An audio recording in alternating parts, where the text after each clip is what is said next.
Anthony. Thank you, everybody, for coming out tonight. We have quite a full agenda.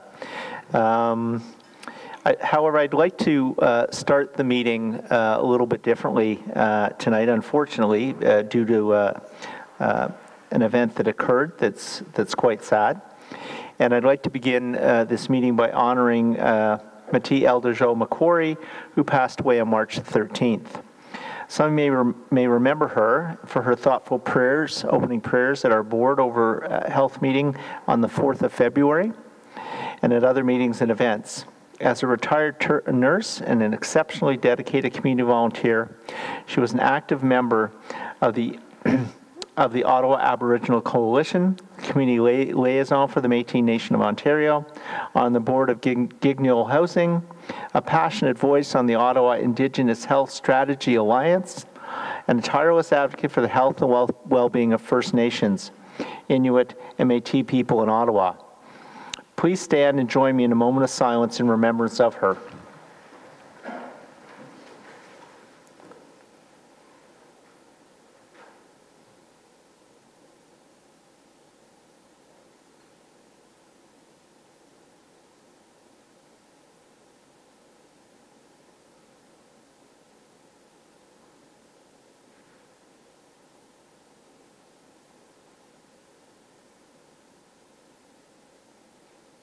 Thank you. I'll ask the board secretary to call the roll call, please. Member Banham? Member Cloutier? Present. Member Di Giovanni? Present. Chair Eglai? Present. Member El-Shantari? Present. Member Gower? Present. Member Kavanagh? Present. Member Lakin? Member Menard? Here. Member Pinel? Present. Member Tilley? Present. You have a quorum, Mr. Chair. Thank you very much.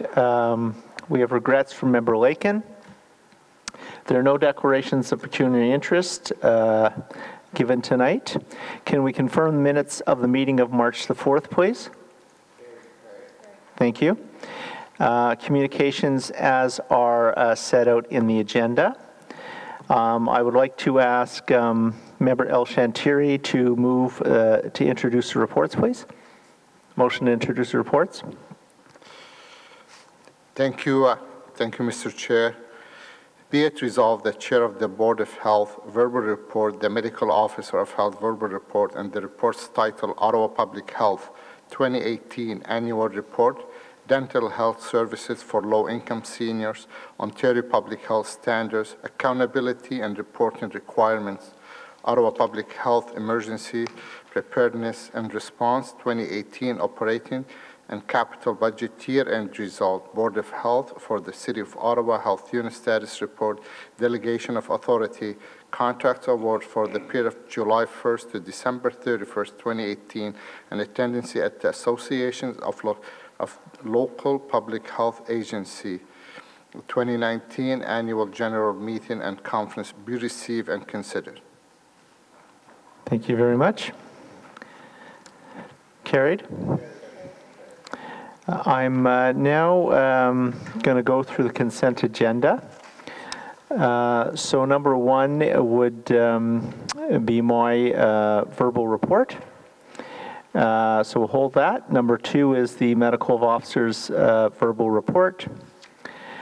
Number three is Ottawa Public Health 2018 Annual Report, and we're simply receiving that and approving that it be forwarded to the Ottawa City Council for information. Can we carry that now? Okay, thank you. Number four is our dental health services for low-income seniors. We do have a PowerPoint presentation, but if people are content with the information they have already, we can receive that as well. It's up. Okay, we'll hold that for the presentation. Thank you. Number five is the Ottawa Public Health Standards Accountability and Performance Reporting Requirement. And again, that item is simply for us to receive for information. Received. Thank you. Number six is the Ottawa Public Health Emergency Preparedness and Response. And again, that is to receive the report for information. Received. Number 7 is the 2018 operating and capital budget year-end results, Board of Health for the City of Ottawa Health Unit status report. And again, we would receive the year-end budget results for information. Received. Number 8, delegation of authority, contracts awarded for the period of July the 1st to December 31st, 2018. And again, this would be to receive for information. If it's quick, now, sure. Just wanted to know how those, let me find my document, how those contracts compared to prior years. Are there more or less in the amounts? I could take it offline with... Yeah, that's a good question. Some of these expenses are certainly the same or similar year over year when you're talking about supplies and medical supplies and those kinds of things. There is a little bit of a unique piece of work that we were doing, actually timely work, I think, around collaboration amongst Eastern Ontario health units. So that was, a new item that wasn't previously on our work plan. But if there's anything else you want to add, Lou, about the trends? Exactly as you just described, we had some one-time programs that we discussed through the budget process. So we did have additional spending in late 2018 as a result of those one-time funded programs that we had as well. But there were no unusual items, surprises that you'd like to bring to our attention? No. Okay, thank you. Received? Okay. Number 9 is attendance, excuse me, attendance at the Association of Local Public Health Agencies, ALPHA 2019 Annual General Meeting and Conference. And there is a slight change. We dealt with this last meeting, and we had approved myself, members Cloutier and Pinnell attending. Member Pinnell is now advised she is no longer available to attend the AGM and conference. So we have to, it's just really an update on that and to approve the report as amended.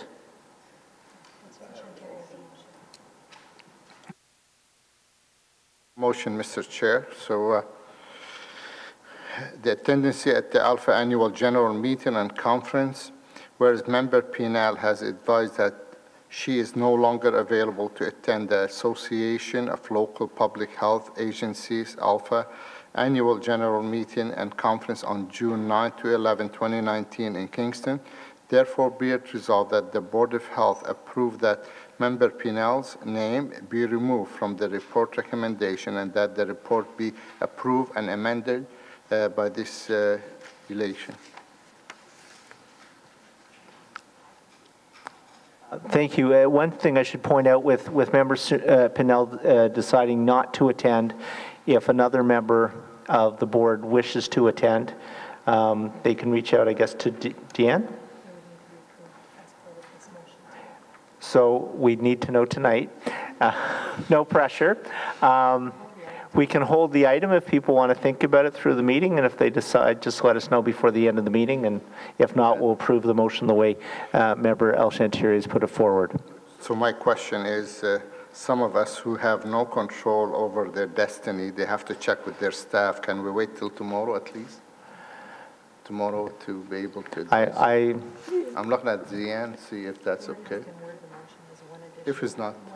Well, I think what we'd have to do is change the motion somewhat, simply to say with the possibility of one additional member.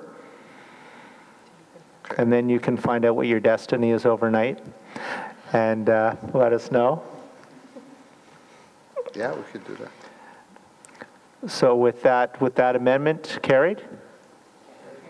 Okay. Thank you. I should also point out that we have a reserve member of the board with us today, Member Ward, or reserve member Ward, I guess. And we have free space at the table, so thank you for joining us. I'm going to ask that we do something a little bit different with the remaining items that are on the agenda. And it's simply that we flip the two reports and that we hear the verbal report from the Medical Officer of Health first, which will include an update on the recently released provincial budget, and then we would deal with my, my verbal report after that. Is that satisfactory to everybody? Okay, so I'll turn it over to Dr. Etches then. Thank you, Chair. Just make sure people can hear me. Bonsoir, Kwe, everyone. I would also like to acknowledge Métis Elder Jo Macquarie. She was a remarkable person, and I know that we'll continue to try to echo her voice and her passion for reconciliation and Indigenous health in our community. So in tonight's verbal report, I will be focusing on the significant changes to Ontario's public health system that were announced as part of the budget last Thursday. And before describing the specific announcements and changes, I would like to highlight why I chose to specialize in public health, and I want to highlight the core work that we do, our public health system functions. So as a medical student and then as a family doctor, I saw very often in clinics, in emergency rooms, in hospitals, people who were there because they had failed to receive the support they needed that would keep them well. And I remember an older man in particular, I can see him barely able to move due to his arthritis. And he had a problem with literacy. He couldn't read. And it had affected his care seeking so that he only presented to the emergency room in this state. I remember another young mother who was a newcomer to Canada. You know, she's someone I was privileged to catch her baby. And I remember how socially isolated she was, how she had no idea what supports were there in the community, you know, that would help with getting her baby on a healthy start in life. So these are very special individual interactions, you know, and very important. But they really showed to me that we need to create a community and a health system that prevents poor health. And so now I've had the privilege of working in the public health sector for 14 years, along with many diverse public health professionals, and I'm more convinced than ever that we need a strong public health system to keep people healthy, safe, and well. So I have some slides I'll go through, and they do highlight that there are 5 core functions in the public health system. We mentioned public health, population health assessment first, and that's because it's like our diagnostic tool. We have epidemiologists that measure the health of the population, and they tell us what are the health needs, and they point to what interventions, what treatments are necessary to improve the health of our population. So the next handful of slides, and I'm just looking at Councillor Fleury needs a spot at the table, maybe, or you're going to sit over there. Okay, thanks. The next handful of slides are going to provide examples of how we carry out these public health functions of disease prevention, of health promotion, of injury prevention, of emergency preparedness in Ottawa. So Ottawa Public Health assists families prenatally and with newborns so that they can get a good start in life. Created in partnership with CHEO, our Parenting in Ottawa, Être Parent à Ottawa, our website is a resource for parents right through the teen years.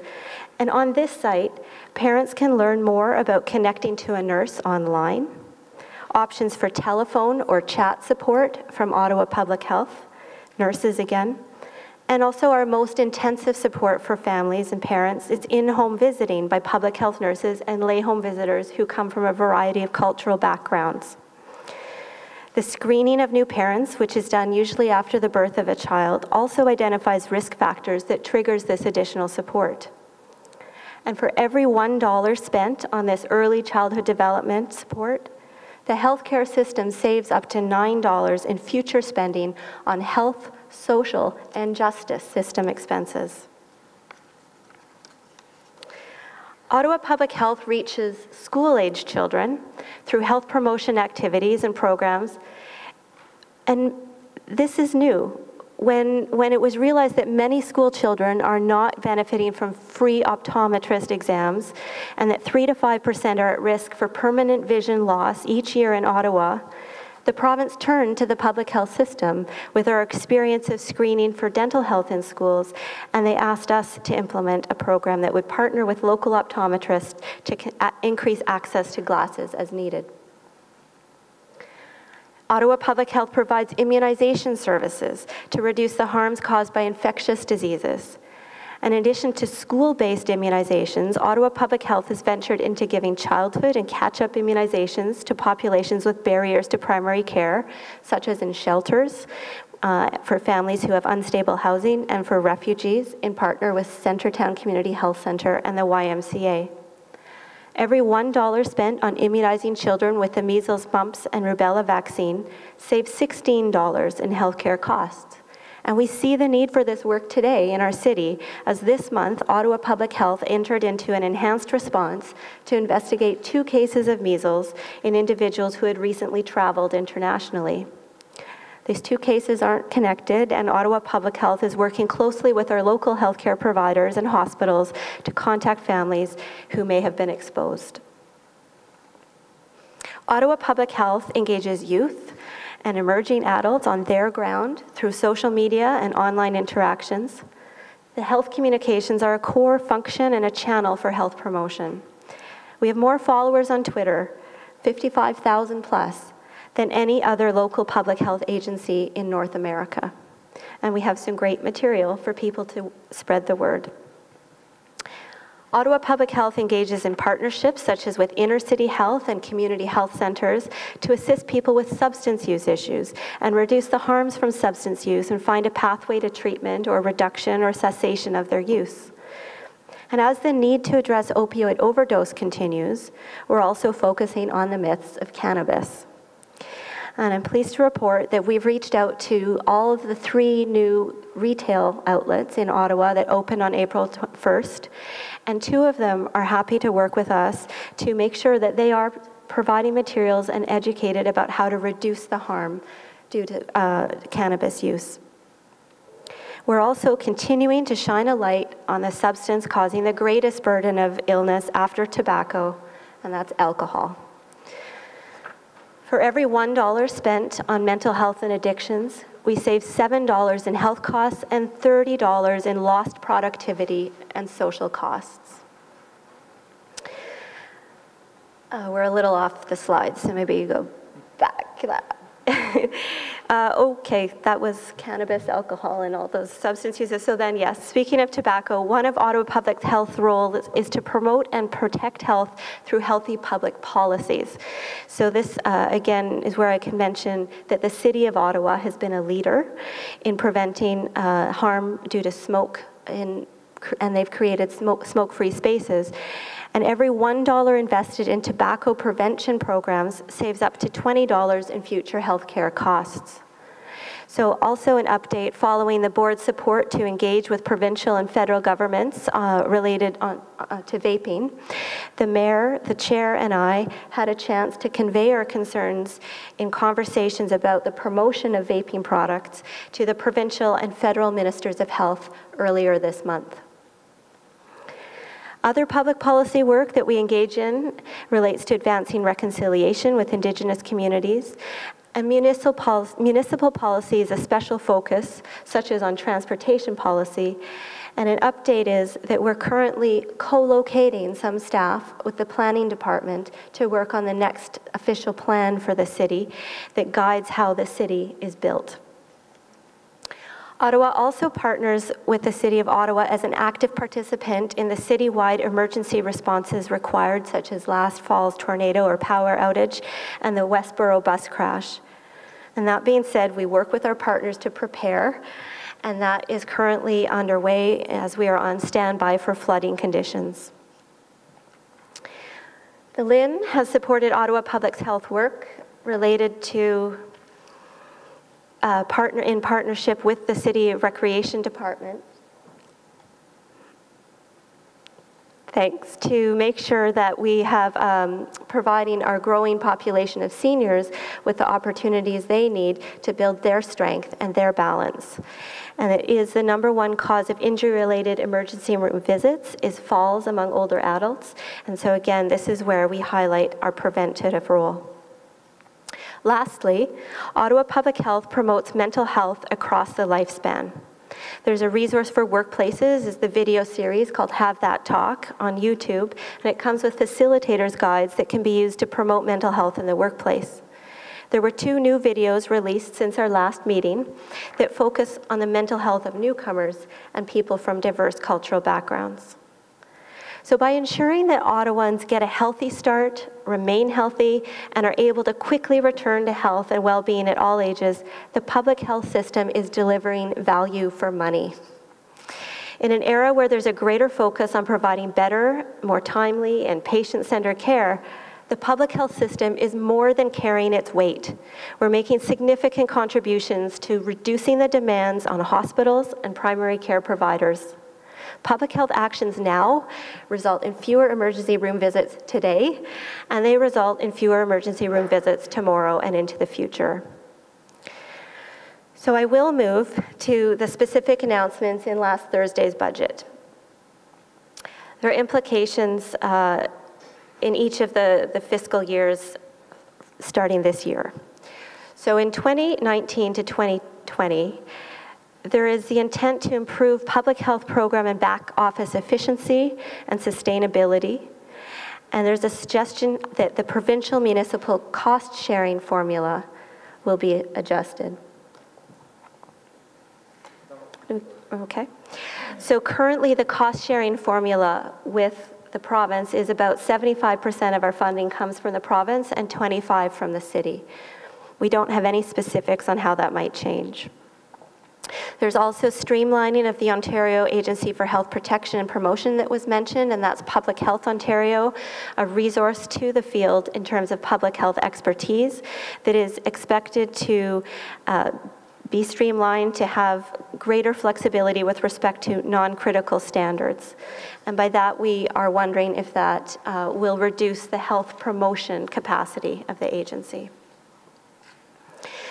By 2020, 2021, the budget calls on us to establish 10 regional public health entities and 10 new regional boards of health with one common governance model, as well as modernize the public health laboratory system and remove back office inefficiencies through digitizing and streamlining processes to ensure that public health agencies focus their efforts on providing better, more efficient frontline care.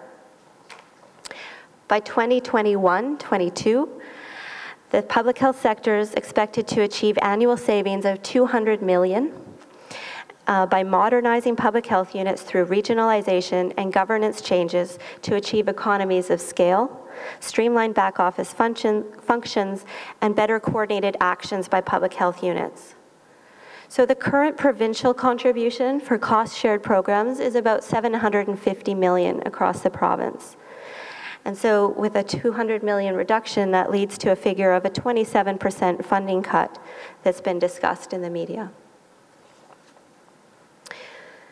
The Ministry of Health and Long-Term Care has not specifically told us what this means for Ottawa Public Health. We don't have any idea exactly what the implications will be for our funding or for our region. So there are many questions. What we have raised here on the slide are key questions, really, that we need answers to before we can understand the best direction to go in next steps. What is clear is the intention to establish the 10 agencies to find savings. There may be more room to influence on the process, on the timelines, on the way this is implemented. So what I do know is that we will most likely have to look at the priorities for our service delivery. So I have included a couple of slides here that remind us about the current breakdown of our budget. So this was material shared in your orientation. It shows how funding is spent across public health standards. from water, substance use, infectious disease.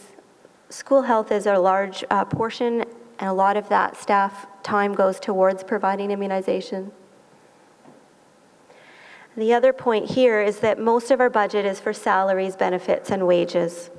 So any reduction in our budget may well have implications for employees. So while these changes are very significant and raise important concerns about maintaining capacity for carrying out our core protection, promotion, and prevention work, there are opportunities that could be realized with a regional approach. There were previous reviews of the public health system after SARS and since then that have led to recommendations that there be fewer health units in Ontario. So larger health units have greater capacity for the foundational standards like population health assessment. They have a better ability to recruit and retain the skilled professionals needed. They're better able to mobilize quickly for urgent responses. And the province has indicated that savings could come with more collaboration on back office practices like purchasing and IT systems.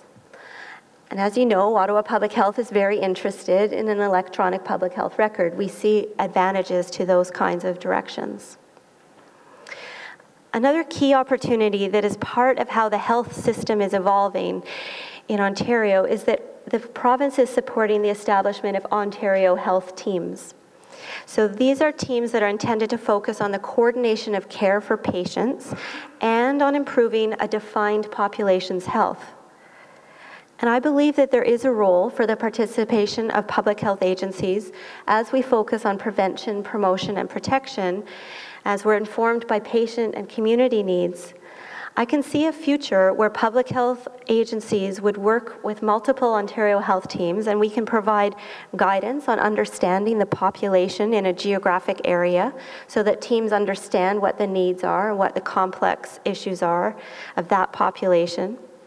We can build capacity and promote supports, including environmental supports that lead to chronic and infectious disease prevention, healthy living, substance use, and injury prevention.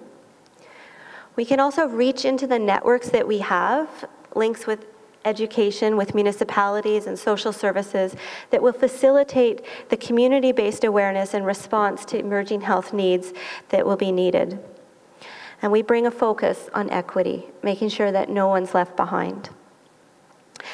Lastly, I think we can contribute the planning and management expertise to support the prevention and control of communicable diseases and emergency responses that are going to cross the borders and affect people across Ontario health teams.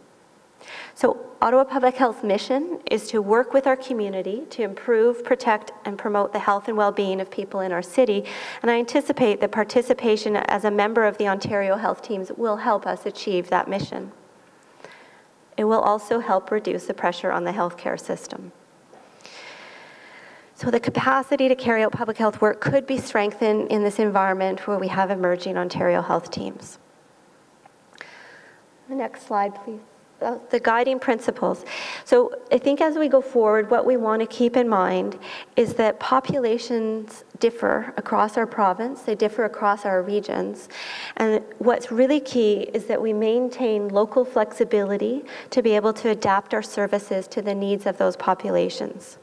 We need to maintain a way for municipalities to influence the delivery of public health services, not only because elected officials represent the population and give us a good understanding of population's needs, but also because many of the drivers of health come out of municipal policy and are influenced by municipal services. So with a regional lens on public health programming, efforts need to be made to keep specific needs of populations like Francophone, like Indigenous populations, as priorities. So that's the focus I think we want to keep as we move forward with the implementation of 10 regional health units. The goal has to be timely and quality public health services for all. So the next slide is one I use to highlight that not only are local municipalities partners, but so are local school boards, local social services, police, and many others. Health is not just about the individual or about health care. It's also about the communities in which we live and the social, political, and economic policies that shape our environment.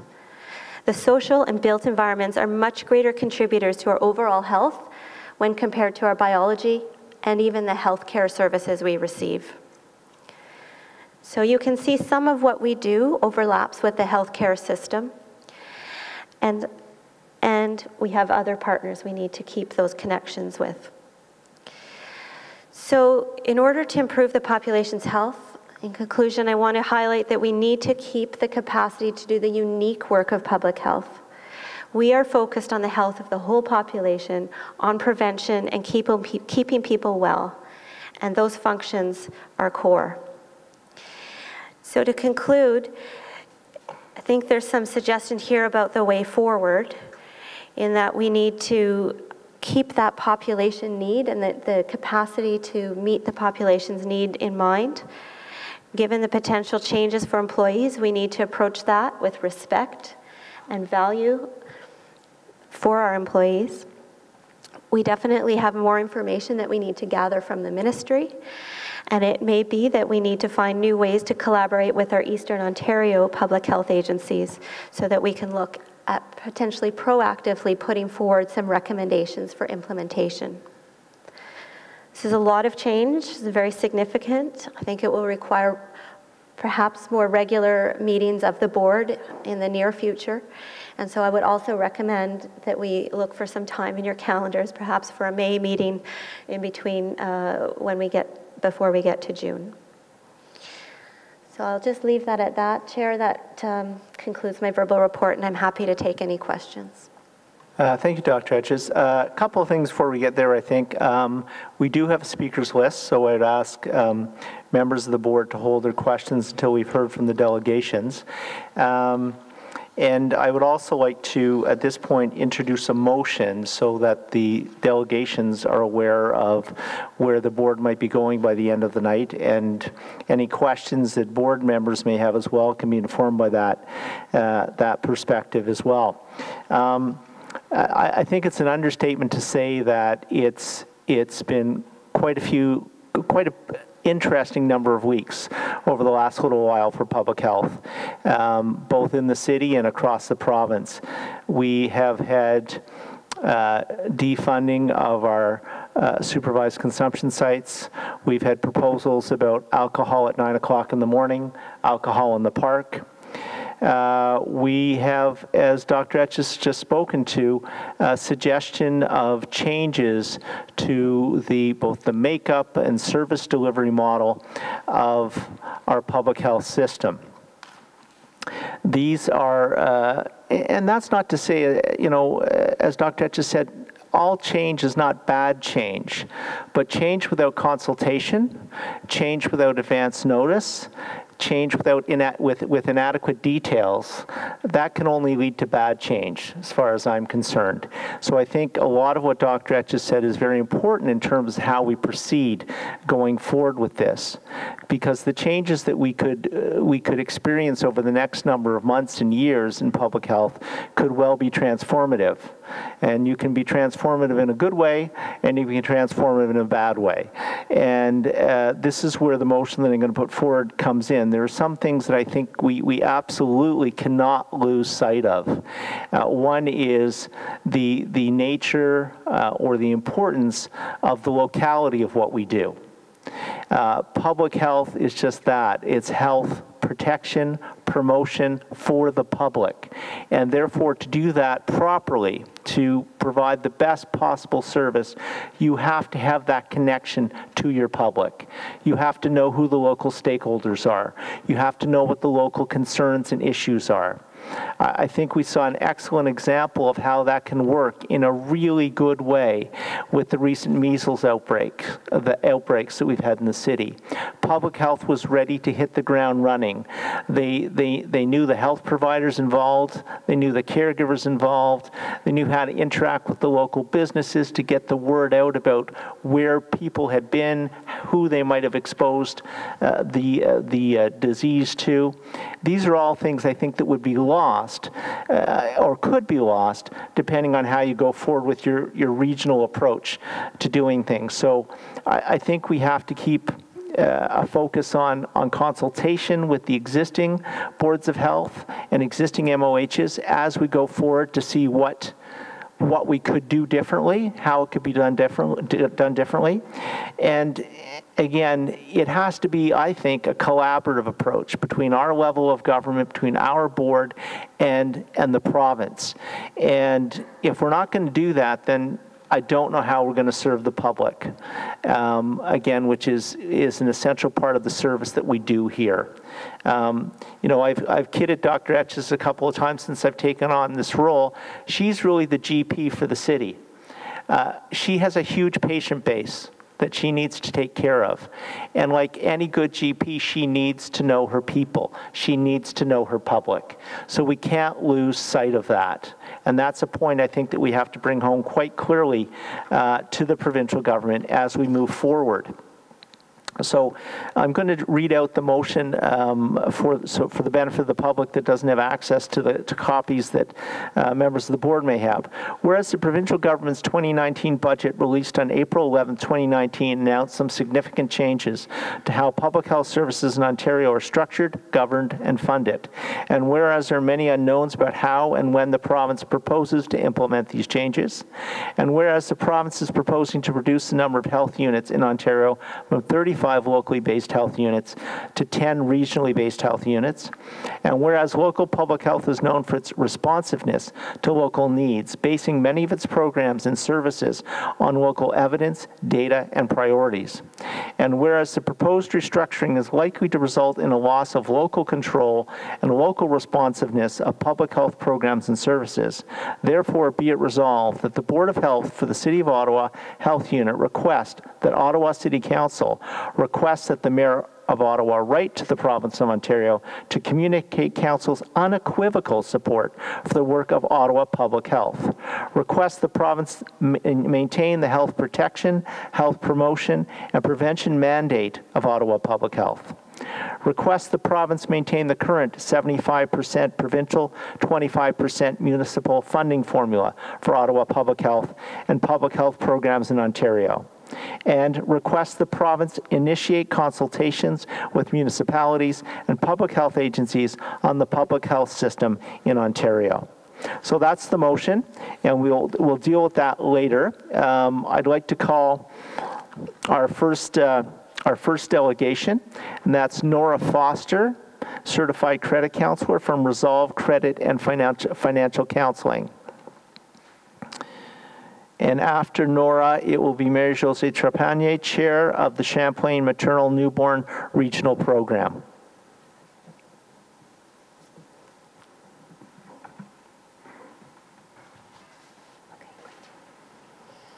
Welcome, Ms. Foster, and thanks for coming out this evening. Thank you for having me. Good evening.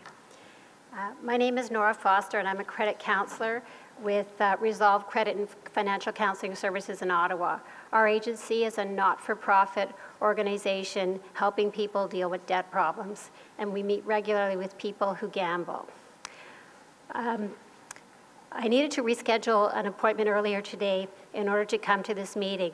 I'd like to share with you an email I received from my client who is a gambler. She is 70 years old and still working.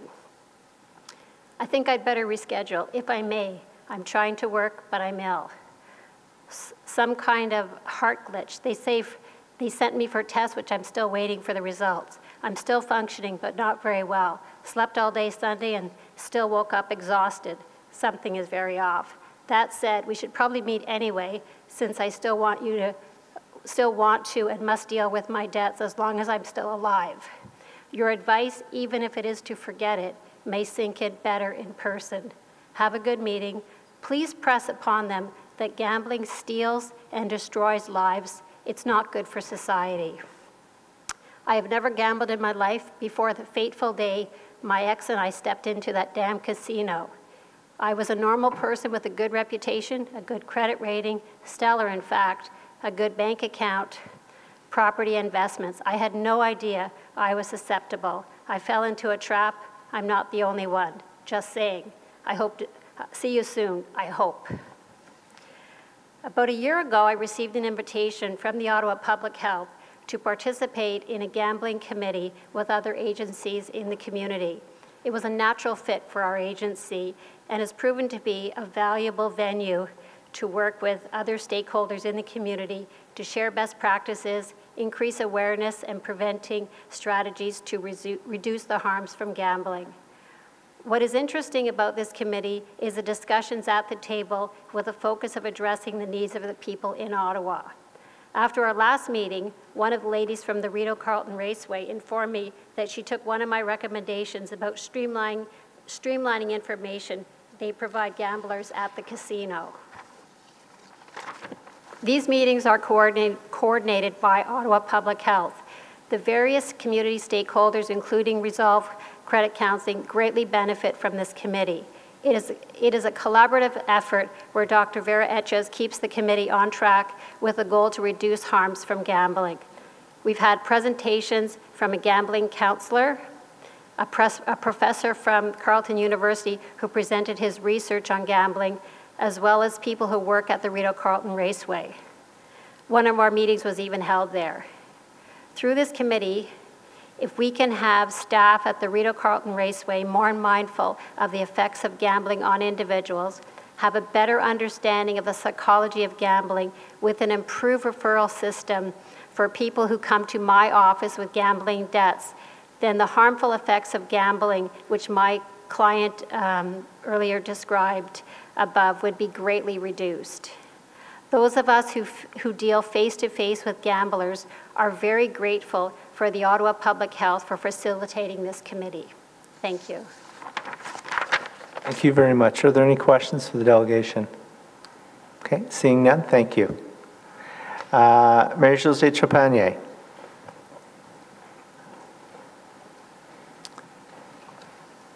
And following Marie-Josée will be Roberto Ortez and Brent Bauer, CEO and Chair respectively of Max Ottawa. Good evening, thank you for coming. Good afternoon, thank you for inviting me. Marie-Josée Trepanier, Director of the Champlain Maternal Newborn Regional Program. So pleased to be here tonight to provide, I was asked to do a short statement about the role of public health unit, the Ottawa Public Health in our region in providing care and support to childbearing families. So to keep it short, our name is also CMNRP. Very, very proud to count Ottawa Public Health as one of our key partners that our network has built over the many years. So CMNRP is an integrated regional network of organizations that provide care to women, newborns, and families from pregnancy all the way to postnatal care. Over the past 3 decades, CMNRP has created and nurtured a structure through which key stakeholders can collaborate to support the entire spectrum of care for this population. Our mandate includes facilitating implementation of best practices, education of healthcare professionals, and addressing together the planning of better care for the families, and sometimes addressing some service gaps where they exist, because we do that together. Helping from transition from pregnancy to going to the hospital for birth, and again, going home with the new baby afterwards. Over the years, Ottawa Public Health has been a very engaged partner of CMNRP, and we've had the privilege of having very different levels of OPH representatives sit at our various regional tables, including Dr. Etches. We've had the pleasure of having her as a vice chair of our council, and several of other people in this room actually have played a key role at the CMNRP regional table. OPH has a solid reputation of providing first-rate care, services, and programming to childbearing families. Dr. Etches spoke to that earlier tonight. The Healthy Babies, Healthy Children program, for example, where public health nurses offer essential services to families who need it the most when they get home with their new baby. With hospital lengths of stay getting shorter and shorter than a few decades ago, Nurses don't have a lot of time in the hospital to prepare parents for going home with their baby. So the transition home becomes that much more difficult and challenging. And so the nurses, public health nurses, do those visits, make those visits in the home and are able to assess moms for how they're feeling a few days after birth, including assessment for postpartum depression, for example, very, very key period of time after birth. They assess babies for how they're doing and how they're thriving, assess for breastfeeding, look at the house and look at the environment to see that everything is safe for them, and several other things, and they also provide prenatal classes. These home visits can also be offered during pregnancy if requested through the HPHC program. And Dr. Etches also referred to the Parenting in Ottawa, which was a very welcome program a few years ago when we were trying to get together key resources and names of and organizations and key providers for new families. And through the social media platform, they're doing a tremendous job at having different ways for parents to connect. These key programs and services not only help support any new parent going home with their new baby, but are especially crucial for the more vulnerable populations, such as refugees, new immigrants, and those living in poverty. These bilingual services, also serving the Indigenous population and other multicultural communities, provide essential building blocks and the early milestones upon which families can begin to thrive and grow. And I think Dr. Etches again presented that argument very clearly earlier. So the Champlain Maternal Newborn Regional Program is very pleased to be a close partner of Ottawa Public Health, and we couldn't do our work without those contributions and the expertise of public health, because we are covering the whole spectrum from community care to hospital care to birth center care and wherever women give birth. So thank you for the opportunity. Well, thank you very much for coming out. Are there any questions for the delegation? Okay, seeing none. Thank you again. And it's Roberto and Brent. And then we have a late addition to the list. Councillor Fleury would like to speak, so you'll be up next.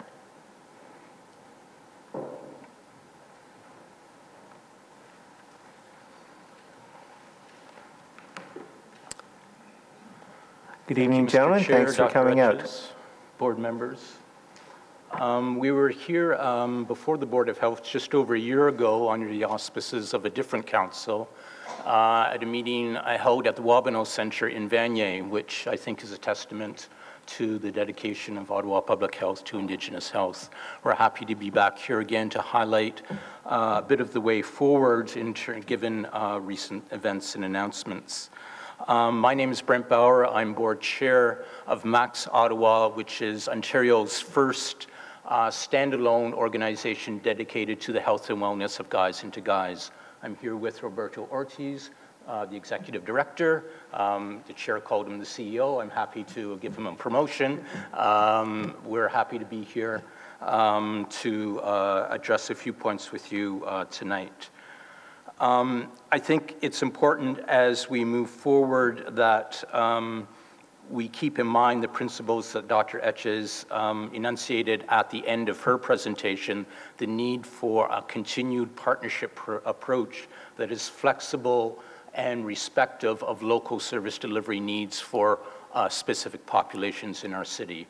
Roberto is going to take just a few minutes to outline a few of the partnerships already established that are in the PowerPoint presentation that is circulating to you. And then I'm going to highlight three critical areas that we believe are important to continue our work together to respond to current challenges in our gay men's community. Merci, Brent. On est heureux d'être ici en territoire algonquin. Max Ottawa, donc comme Brent disait, est un organisme communautaire qui a pour but de maximiser la santé et le mieux-être des hommes gays et bisexuels, bispirituels, queer et d'autres gars qui aiment les gars, tant cis que trans, dans la région d'Ottawa. Max is on the ground, reaching out to Guys Into Guys where they meet and socialize, raising awareness, providing prevention and education materials, and getting them connected to information and resources. Max offers individual, group, and community support and education services by and for Guys Into Guys, and we work with the healthcare providers that serve our communities. Some of the partnerships and initiatives that we've worked collaboratively with Ottawa Public Health and other partners over the recent years are Gay Zone, which we just celebrated here at City Hall last year, the 10 years of what is testing clinic for sexually transmitted and blood-borne infections for Guys Into Guys, as well as a wellness center at Community Health, at Centertown Community Health Center, in partnership with Ottawa Public Health. ACO and Somerset West Community Health Center is a great example of a partnership and integrated model for sexual health for our communities, and it was a first as well in the province back then, a very close partnership that we have with our local health unit. Another project that we're currently working on is the nation's capital PrEP and PEP strategy for Guys Into Guys. This is to do the upscale of PrEP, pre-exposure prophylaxis for HIV, as well as PEP, post-exposure prophylaxis for HIV, in order, in our quest to reduce and hopefully eradicate HIV in our communities. This strategy that focuses on the awareness and education, access and support for Guys Into Guys in relation to PrEP and PEP is also a very innovative approach where on a local level we are partnering to get some objectives and deliverables on how we are gonna improve the delivery of these two important prevention strategies. As well, since Max launched with a mental health approach, 2 years ago we created a mental health partnership table where together we focus on some of the issues and trends that we see in our communities, but as well as some of the solutions that we could, as partners, build together. Some of the results of this partnership is an upcoming Sisters Navigation that we will have at Clarence Street Clinic to help some of the most marginalized clients of the clinic to do some of the systems navigation that is sometimes hard in our societies for some members. And the new walk-in counseling clinic with Jewish Family Services and Centertown Community Health Center, which is the 9th walk-in counseling clinic, but the first one focused on a population like ours. So for 2S LGBTQ+ communities that just started a few weeks ago, and it's a great an addition for Ottawa. So, thanks, Roberto. 3 critical areas moving ahead, and it's absolutely important, we think, that Ottawa Public Health be a full player at the table with us and our other community partners. First, substance use and harm reduction. There's not a day go by when we don't hear of a member of our community that is struggling with drugs and the safe use of substances, and that includes alcohol. It is important that we continue our work with Ottawa Public Health and community partners in supporting safe injection sites and supporting the rollout of Naloxone training. We've done this over the past year. We need to do more and more of that. Secondly, welcoming and integrating newcomers, new Canadians and refugees to Canada. This is a critically important population within our community to combat social isolation and stigma. And we've taken some small steps in terms of bringing in refugees to Max Ottawa and helping them navigate the employment system, giving them part-time work, but we need to scale that up if we want to be successful and responsive to the changing demographics of this particular city, the 2nd largest in the province. Thirdly, we want to lay the groundwork for an integrated one-stop health service hub for Guys Into Guys in Ottawa.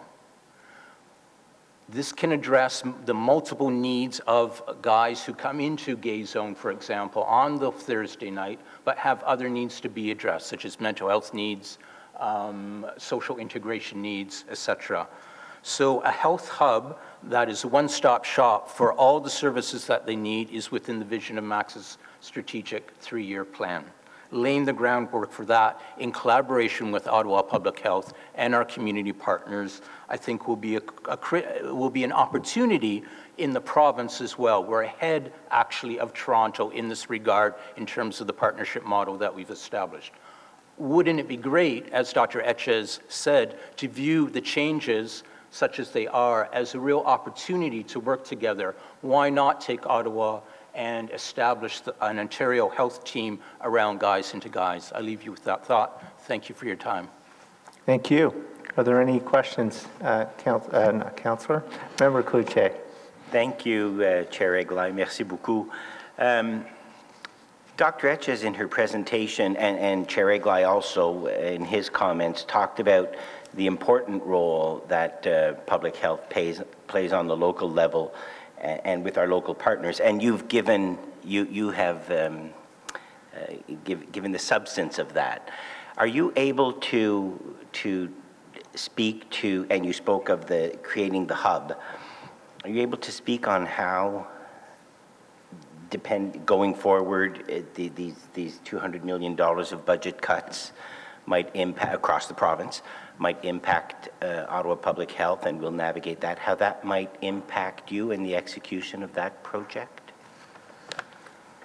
I can start. I also sit on the board of the Ontario HIV/AIDS Treatment Network, which is the backbone organization, the research and data-based organization for the provincial response to HIV/AIDS.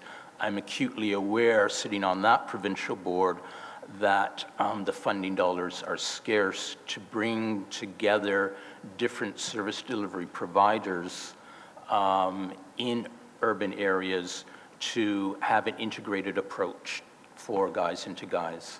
Toronto is starting in a ad hoc piecemeal way with limited dollars. I think the province has indicated that there are scarce dollars to bring to Ottawa to develop a similar model. We say, okay, that's fine, but we've got, you know, the beauty of Ottawa, it's small enough that we know each other and we have the experts around the table, whether it's Centretown, the Ottawa Hospital, CHEO, etc. We have the players that we can bring together more quickly and efficiently perhaps than Toronto. So we're saying to the province at the provincial level, you know, we have the flexibility to do it perhaps in a pilot way even before Toronto can get their act together. So I think we have to look at different funding sources, different ways to bring the partners together. But there's no doubt that with the recent announcements, we're concerned that we keep up the energy and the implicit and explicit involvement of Ottawa Public Health in our deliberations. Thank you. You've said it so well. Ottawa is Ottawa, and we know each other. Yeah. And in a governance model of 10 boards of health across the province, that flexibility and that knowledge of our community, of our neighborhoods, and that's been served so well by OPH, is threatened. Just quickly to add to that, we are now as well as Pan-Canadian Alliance with the other Women's health experts in the country. And often our partners from the other cities are jealous of the partnerships that we have here, the way that we have working in the city, the networks that we develop, and the commitment and engagement that we have in the projects that we take on here. Merci de votre présentation.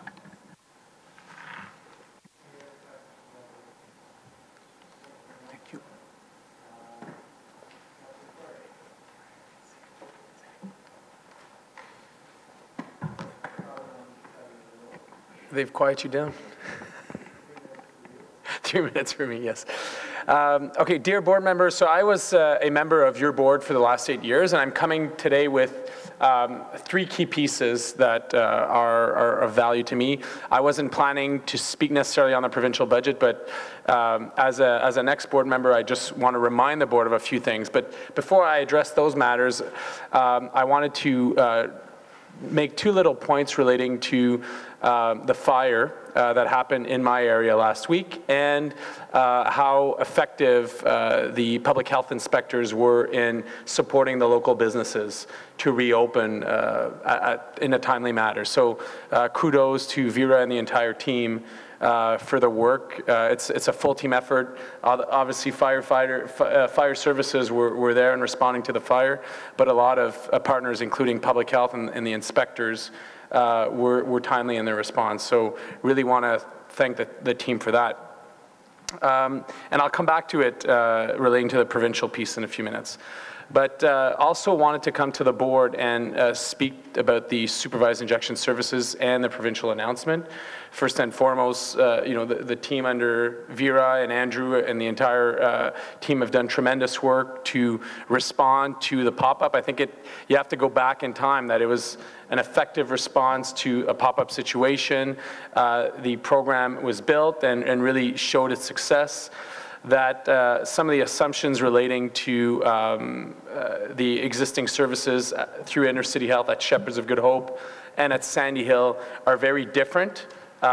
Shepherds is targeted to 24/7 and has its own capacity challenges, as you might be aware. Sandy Hill does not operate 7 days a week. So we really have a niche space here to offer a program. And I would raise another flag that goes beyond my community. Look at where the overdoses have happened recently. Males over 30 in suburban communities.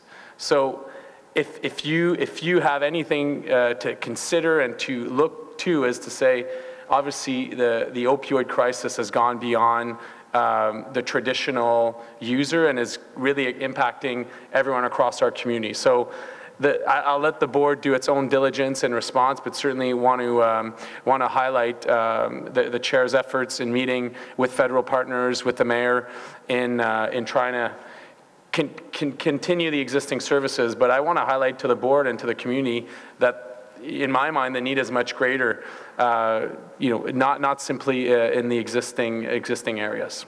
And then my final points for this evening really relate to, first off, the leadership of our medical officer of health after the provincial budget, doing an all-staff meeting, speaking to all of the employees, all of the team, to reassure of the effort and the need of the services that we offer here at Ottawa Public Health. So kudos, Vera, for your leadership, and obviously not an easy time for the sector, but you're there to obviously support the board, to advocate for residents of Ottawa, and obviously for your team, so that's very important. I think that the provincial government is missing a few points, and I know that it goes beyond the Board of Public Health, but a few things that you need to consider is the provincial budget is massive, and the majority of the costs go to healthcare. The majority of those costs, or those budgets, go to hospitals. So when you start bringing all of these factors in, you start looking at us, we're actually a cost saving in many ways to the province in healthcare services. We're at the front end of service, and we do on-the-ground community work that's very cost-efficient and very effective. So want to highlight that and want us to remind us of that, and want the board to remember that one of the cabinet ministers, Marilee Fullerton, was on your board as a founding member, as I was years ago, and that we need to, she's aware of the services that we offer, and that we need to connect with her to see how she can be of assistance for us. The further point is that the Government of Ontario is often Toronto-focused, and Toronto areas have large cities outside of Toronto that are near one another. In Ottawa, we have a very different situation.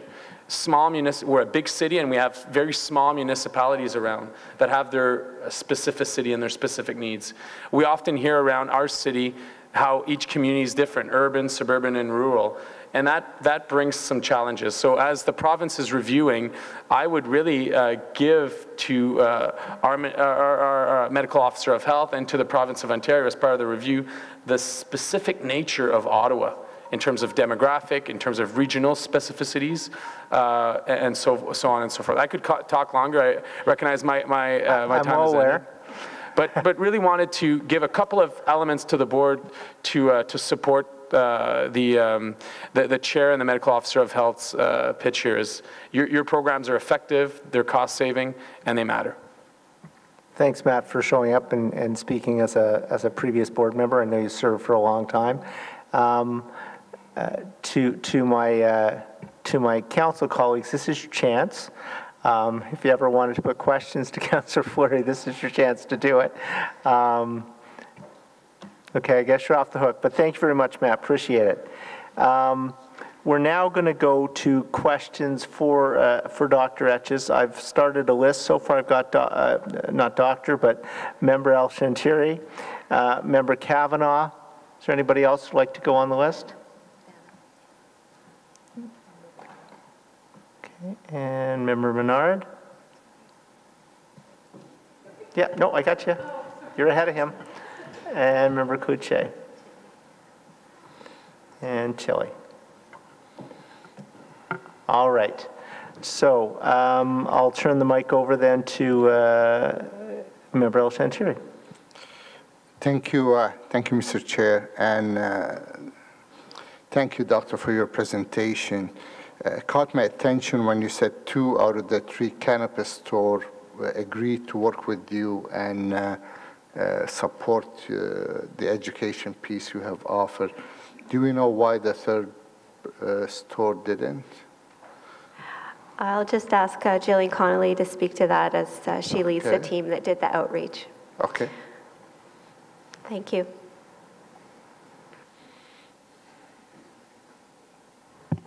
Thanks for the question, Councillor. It's just that we haven't heard back from them. It's not that they've indicated that they did not want to work with us.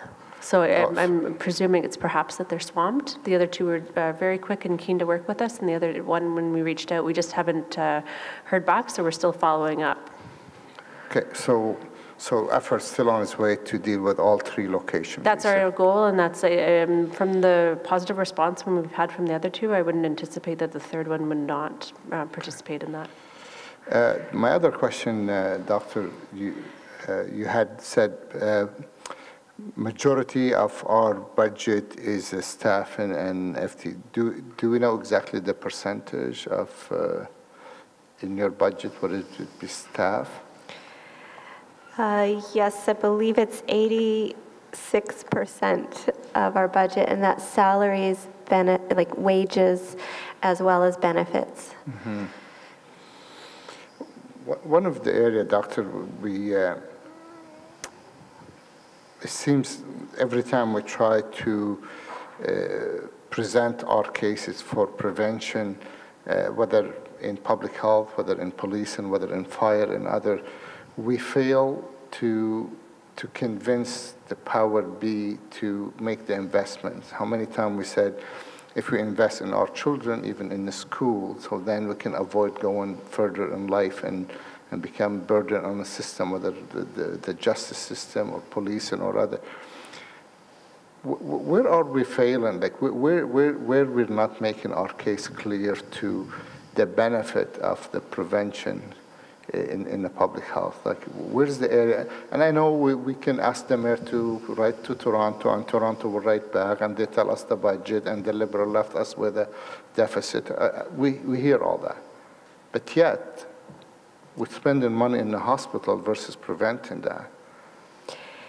So I can't speak for why others may not see the value of public health as clearly as we think the evidence demonstrates it is valuable. I'm always ready to take responsibility in terms of, maybe we need to tell the story more effectively. Maybe we need to be measuring and measuring the outcome more effectively to tell the story with data, to tell the story when it comes down to individual clients affected. That's something we can work on to try to be more influential. I think sometimes, there are a lot of pressures on government budgets. There's a real need to look at our fiscal situation. And so that's clear. I think what this change can do is open up opportunities for different kinds of financial incentives for other partners to invest in prevention. So that's why I bring up the Ontario health teams. had a fabulous meeting with the Ottawa Hospital this morning, who's pulling together a room full of partners who are thinking about how can we run our healthcare system differently and actually improve the health of a population. That's different.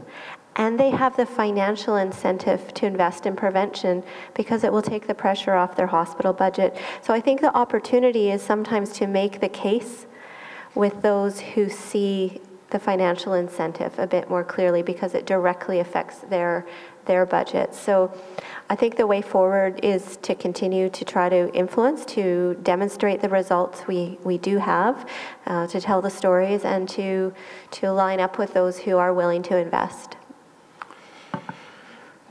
Sometimes when I keep asking when to measure our success, the measurement of success, and sometimes we don't make it clear enough how successful the prevention is, because it's one of the areas where it's almost as hard to measure, because everything else, you can measure. We send the fire truck so many times to this place, or the ambulance, or other, but how many times we prevent the services to go to those areas, and we try to make our case time and time again, but it seems it is an easy target of something. It seems like it's more sexy to have someone attending the call versus to preventing the call altogether, and we've seen it in many services the city does. It seems the prevention side of things, it takes the back seat of every decision make. And I'm not sure, Mr. Chair, if a meeting with a former board member, I'm all for that. She's my local MPP. We have a good relationship with her. If you feel they need you or Dr. to arrange a meeting, by all means, we can do this. But we need to really present our case and the benefit of this investment. And I do appreciate that, and that's one of the reasons why the motion that I brought asked for the support of all council, so it shows the cities behind it, asked for the mayor to pen the letter himself as the leader of the elected body to say this is something very important. So I agree with you 100%. It certainly doesn't hurt to talk to the local MPPs, but it's got to be bigger than that, and I hope that my motion achieves that with bringing the mayor and all of council into it to make a very strong statement about how we feel about public health. Member Kavanagh. Thank you very much, and thank you, Dr. Etches, for outlining all that you do. I can't help but ask, are you saying you had no prior knowledge of these changes? Have there been any inkling of that they were even considering this to be an issue? Because what I look at is very stealth efficiencies. We're very quiet about what we do, and we work really hard. And it's one of the most efficient budgets that can be in healthcare. What possible reason could there be for changing something that's working?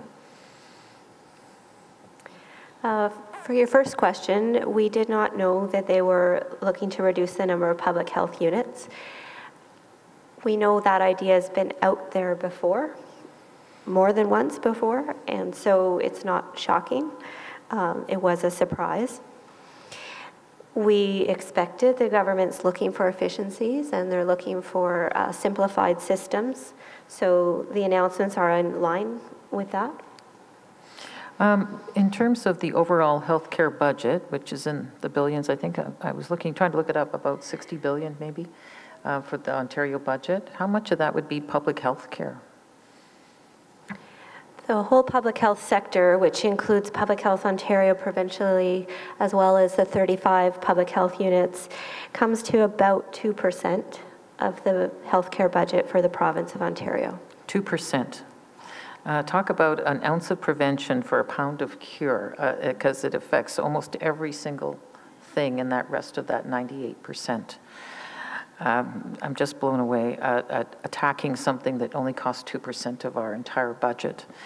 Okay, thank you very much. Thank you. Member Banham.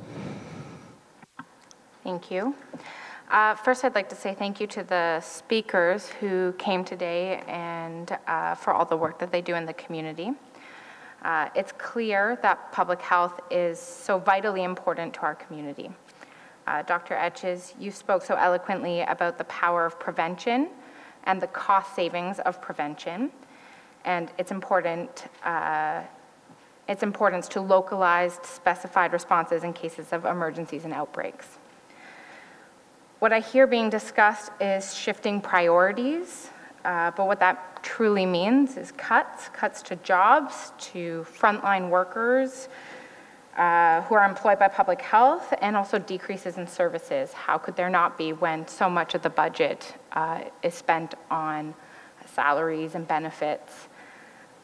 How do we as a society decide between the best start for children, newborns, immunizations, responses to infectious diseases, emergency responses, among many others? How can we afford to cut any of those? What I see is that it will drive up costs later. So how do you keep staff motivated? How do you retain staff under that? For all these reasons, and hopefully the answers to the questions I've just asked, I wholeheartedly agree with the motion that is on the table. A strong public health sector builds strong, healthy, and safe communities. It's important that we advocate to maintain a strong public health for all communities in Ontario. We've heard today just how important our work here is, how important it is, the work that's done in the community and the work that we do here for Ottawa. I'm happy to hear that there is a perceived opportunity, and I hope that we can achieve positive change through actively pursuing these opportunities. Thank you for all the work you do. I think it is so important, and I think we have a big role to play at this time period.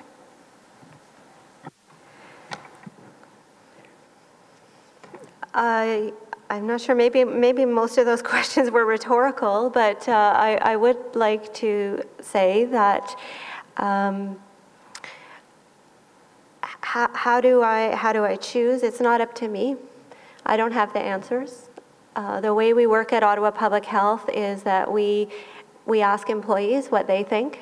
How can we work more efficiently? How can we save money? How can we collaborate and get things done through others? What partnerships should we draw on? Our frontline employees have great ideas. And so my intention on the way forward is to continue to ask for ideas from across our department. You know, how do you motivate our employees? We have great work to do. I mean, I think of our team working in the supervised consumption service. You know, they've been living in uncertainty for over a year and a half. Every day it's uncertain. There's more uncertainty right now, but they come every day because they're making a difference for the clients. And so I expect that's what we're going to continue to do in this time of uncertainty across our department. We have important work to do every day, and people will come and they'll do it. So I think those are my initial thoughts to your questions. Thank you. Member Menard. Thanks very much, Mr. Chair. Appreciate that, and greatly appreciate your presentation, Dr. Etches, and to the communities that came to present to us today. That is helpful. It's the heart of what we do, and Member Banham's comments, I think, hit the nail on the head as well. We shouldn't just take this sort of lying down, and certainly maybe there's an opportunity for change, but at the end of the day, I think we need to be loud about this, and in doing so, to the motion that's before us, I think it's imperative that we pass it, but go further and try to request meetings with our MPPs. I think council colleagues, we should be trying to do that as well. Obviously, there's been other effects of this budget, reductions in planned gas tax fund increases, and we've seen the reductions for the safe injection site and localized health units. So I think we need to be loud about this. So I would just say, you know, I'll personally request a meeting with my MPP to make sure that that discussion happens, and I hope that when this goes to council, I think this goes to council, a recommendation to council, we bring that up to say let's book a meeting to have this discussion with our MPPs on the actual board itself, because this board could change, right? This board could be usurped by another board by, I think it's 2021 they said. That's what they're looking for, and it seems to be modeled after a report that was done under the previous government to move towards 14 regional health bodies.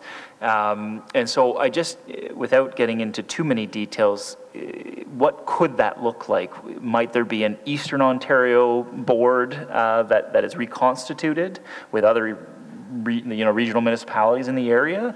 Is that what we're likely looking at? I guess the details aren't in the budget implementation bill. We don't really know, but is that sort of where they may be getting at? You're right, we don't know. If you were to take the geography of Ontario and divide it into 10, I could see something called Eastern Ontario. I think the chair mentioned, we need to approach this collaboratively and proactively to define as much as we can what makes sense for the health of the population.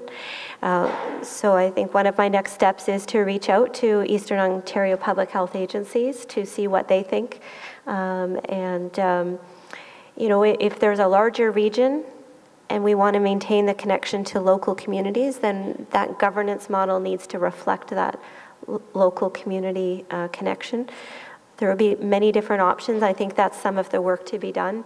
And the ministry providing us more details will be very key. Just on that point, Mr. If I could just add, so Dr. Etches and I have talked about this quite a few times over the last couple of days, and it is very much up in the air. But when you look at Ottawa and you look at the makeup of the city, and people that you do not want to leave behind, we have that unique combination of downtown, urban, and yet we represent a very rural part of the province as well. We represent a significant portion of the Francophone portion of the province, the Indigenous population of the province. So there are a lot of groups, a lot of communities that Ottawa Public Health already has very positive, very robust connections with. So I would think, and at the end of the day, it's not my decision, but I would think that you want to, again, to go back to the theme of what I was saying, in keeping public health public, you want to build on as many of those connections that you have and increase them and enhance them. So again, I think there is a sense to looking very seriously at Ottawa as, I don't know what you want to call it, a hub, a region, whatever, but I think there's a lot of sense to that.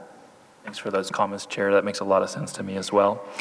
And just on Dr. Etch's last comment in terms of a sort of timeline, have they set out a meeting for yourself or the chair in terms of next steps, when you might know what they're intending by the move?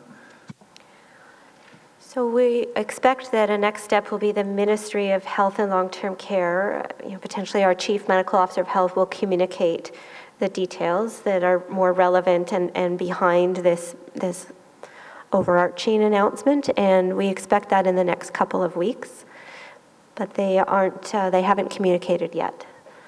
Thanks very much, Chair.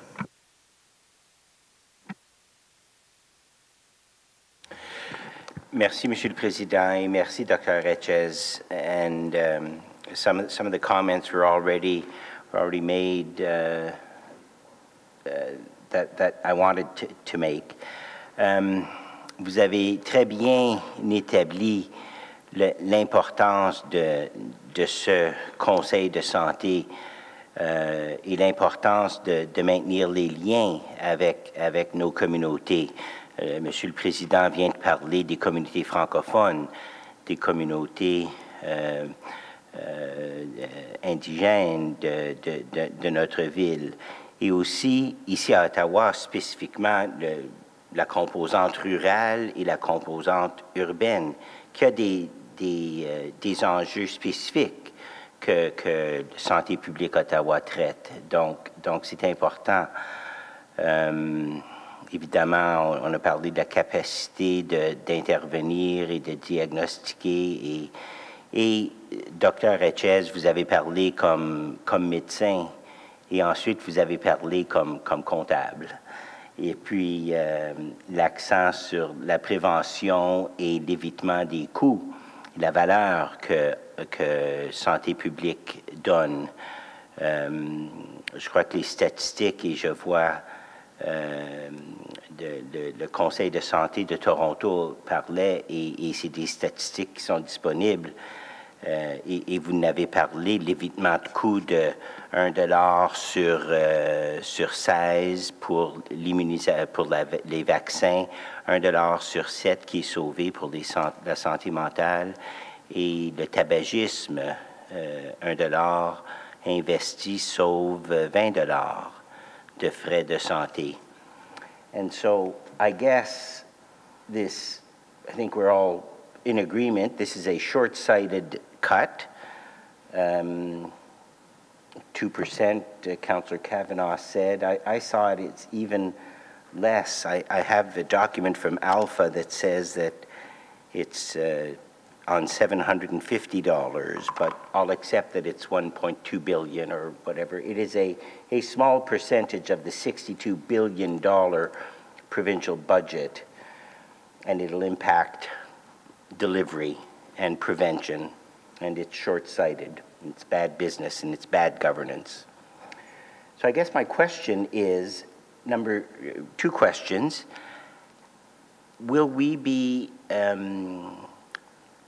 speaking with our friends at Alpha, the Association of Local Public Health Agencies, in anticipation of the June AGM, to see how the program might be adjusted or what representations, presuming that perhaps the Minister of Health will be there or MPs, how we can influence, how we could move this forward. That's my first of two questions.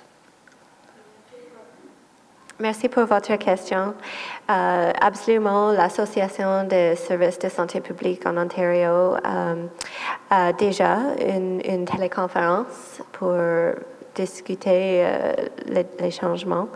Et j'imagine la prochaine étape, c'est d'avoir plus d'informations qui viennent de la ministre et après aussi, oui, de changer l'ordre du jour pour la réunion en juin. So I think that our Association of Local Public Health Agencies is mobilizing. They were surprised also, and they're looking at different avenues, certainly collecting more information from the ministry, but also how we could best use the sector. Sometimes provincial action makes sense. Collective action through an association is what they're considering. My second question is, and it's something that you touched on briefly at your meeting this morning with the Ottawa Hospital, and how in the execution of our mandate of prevention and of public health, and how they're incentivized to cut their costs, and believing these numbers, and Toronto Public Health used the same numbers in their presentation in their meeting this afternoon. I have the slides that they used. How can we collaborate with hospitals, which are healthcare providers, and we are prevention, so that they can assist us in prevention and thus cut their need to intervene later on with persons? Can they be convinced, and what is the way forward to execute that plan? So I'm pleased to say we already have good relationships with all of our hospitals, the Montfort, the Queensway, the Ottawa Hospital, and CHEO. We, I think, have a new opportunity to look at further investments in prevention and health promotion as they come together in Ontario health teams, because the hospitals are leading the process of bringing partners together, but it's going to be a whole spectrum of agencies that come together to provide care that crosses primary care, into the hospital, out of the hospital, home care, long-term care. It's going to be the spectrum of services. And so we're not just talking about a hospital, the Ottawa Hospital or others' interest in prevention. It's about, in all of the health system that's being reorganized, where are the multiple places where we can do more prevention? And so I mentioned the hospitals because they're helping bring teams together. But it would be about, when you go to your family physician, are there reminders, are there tools and resources so that physicians know what they should be doing to the individual in front of them when it comes to prevention. When you go to the emergency room or the hospital, what are the health promotion pieces of work that aren't there right now that we could add? There's all kinds of things I don't think we've explored to a full extent, but this framework offers that opportunity. Okay, thank you. Thank you, Member Menard. Member Kuche, rather. Member Tilley. Thank you, Chair. Yeah, when I first saw the summary of this the next day, some of the bullets, I was encouraged to see $3.8 billion possibly going into mental health and addictions, but over 10 years. But I too was floored to see the summary that we're increasing the access to marijuana, alcohol, and gambling while taking away and limiting the access to local prevention and services. And the first thing I thought is, wow, we better open up those shelter doors and start adding some more beds. And because we're usually down at the end of the line catching the people that come as a result of these activities. So, and again, I didn't know exactly what the language then was, moving away from 35 local to 10 regional, but usually moving to regional in that case talks about dollars and costs, and moving away from, in this case, local, it usually means moving away from community and delivery. So I certainly have a concern. And us as shelters, I can see where a regional group would think that, would lump in 3 shelters like the big 3 downtown, and yet as Ottawa Public Health would know, we all are, although we complement each other, we certainly have unique services that we all provide differently. And then you look at the whole sector as well, too. So my question, Dr. Etches, is obviously I think as a group in our sector we have some mobilization we can do, too, to express that this is not acceptable. I think we can turn the tide on this, I really do, given that it's only, if it is 2% or below, I hope we all can as a unified front. But I think sometimes these fronts are usually better if they're strategic. So, you know, I'm looking at just our board members on just the 3 big shelters and groups like that too. We all have some good community members that I think we can all mobilize. But I think we'll turn to Ottawa Public Health. I'll have a chat with Deirdre and Mark tomorrow and just maybe see what lead and who, I'll check back with you, who we would liaise with, just so that we're moving forward strategically, whether it's Eric or whoever. So, okay, thank you. Thank you very much for that assistance. Much appreciated. Member Gower. I don't think there's too much more to be said. We've covered a lot, but a couple observations and a suggestion. Observation is the provincial government seems to be centralizing a lot of the operations. Councillor El Chanturi and I sit on the Mississippi Valley Conservation Authority, another group that is very focused on prevention. One of their key roles is in protection of water and also flood mitigation. And they've also, the Mississippi Valley Conservation Authority and other conservation authorities are under the same pressure, the same concern now. A change in governance, a change in rules from the province may affect the ability to prevent harm to our environment in the future. So I see a lot of parallels here. I also see a provincial government very focused on outcomes. They talk a lot about outcomes around student test scores, for example. And I think, as you've highlighted in your report and others have here too, how clear it is that public health results in very positive outcomes. And you mentioned 55,000 followers on Twitter. We know that Ottawa Public Health has an excellent track record in communicating and in educating the public. And while I would hate to take away from any focus or efforts on health initiatives, I would suggest it might be useful to toot our own horn a little bit more in terms of those outcomes that public health provides, and to make the public aware and perhaps get them on board in supporting board members and politicians in making that case to politicians. You know, using the strength of the public to make a case for the provincial government to reconsider what they've proposed. Thank you. If I may, we carried the annual report, but this year it's a different format. It's videos about what we do. And they are being shared in pieces on Twitter. And so I would ask that you retweet those What does your public health inspector do? What does the nurse do? There are a lot of different stories of our staff in action. That's part of how we put our annual report together, exactly to try to do more promoting what we do. Thank you. Are there any other questions? Yes. I guess actually just more of a comment, and I couldn't support more what everyone has said about the value of public health, obviously. I think the only link that perhaps could also be made is around the government's link to We're Open for Business, and the role that public health plays in getting restaurants back up and running, food safety we heard about earlier, and just generally around the education and support for business, and is that a link that can be explored in terms of articulating the value? Thank you for that. Now we have we have two things in front of us. One is to receive the report for information, but also to vote on the motion that I put forward. So if we could vote on the motion first. Carried? Okay, and correct. Thank you, Dr. Etches. There is a second motion as well, which I will read through. Whereas on February 26, 2019, the Ministry of Health and Long-Term Care announced Ontario Health Teams as a new way of organizing and delivering services to patients. And whereas on the 3rd of April 2019, information was released with respect to the guidelines and process for applications for Ontario Health Teams.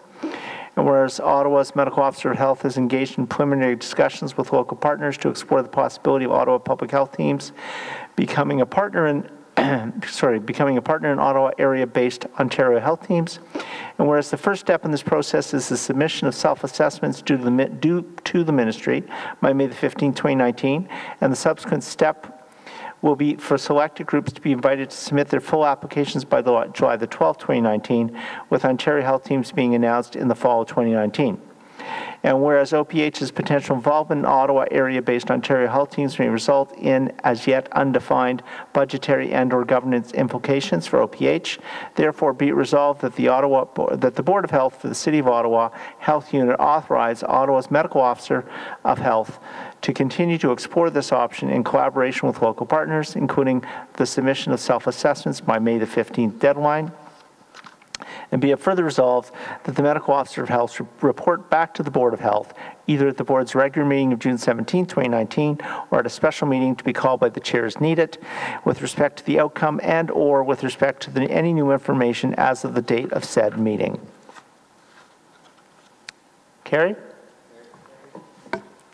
Thank you. The report received? Okay. So next on the agenda then is my report. On March the 20th, I had the pleasure of joining Dr. Etches and the OPH team to unveil the two new Have That Talk videos and an activity guide on mental health for newcomers and diverse populations. The two new videos are called, one, Are You New to Canada? And second, Mental Health Equals Health. Couldn't say it better. These new resources are an expansion on the popular mental health awareness and stigma reduction videos called Have That Talk, which have received more than 1 million views to date on YouTube. These videos and guide were developed in collaboration with 13 community partners and based on feedback from the community, evidence, and local population data. These tools recognize people's experiences and the challenges of settling into a new country and acknowledge newcomers' resilience as they adapt to their new home. The aim is to increase awareness of positive mental health, the negative impact of stigma within Ottawa's newcomer and diverse communities, and to highlight the importance of seeking help early. I was impressed by the knowledge and compassion of the expert panelists at the launch, as well as the questions and support shown from our many community partners in attendance. I would like to thank OPH employees for this great initiative and the community partners for the collaboration and support. And I would urge you, if you have not had a chance yet to see these videos, to please do. Share them as much as you can. They got a very, very positive response from the audience when they were unveiled. Spring is in the air, as we know, we hope, maybe, and we are heading into a busy summer event season. In preparation, OPH has reached out to all members of council and local MPPs to identify opportunities to connect directly with members of their community. OPH enjoys and values participating in community events, as these allow employees to connect directly with residents, community partners, and stakeholders to share important public health information. These events also allow OPH to gather valuable feedback, which helps inform the development of public health policy, programs, and services. Here's an interesting one I wanted to talk about, and I look forward to doing it with Councillor El-Shantiri. It's the Alpha 2019 Fitness Challenge, an invitation for all Board of Health members to participate. I say Councillor El-Shantiri because we're the gray heads here on the board. Looking ahead, members have, well, and possibly Councillor Menard.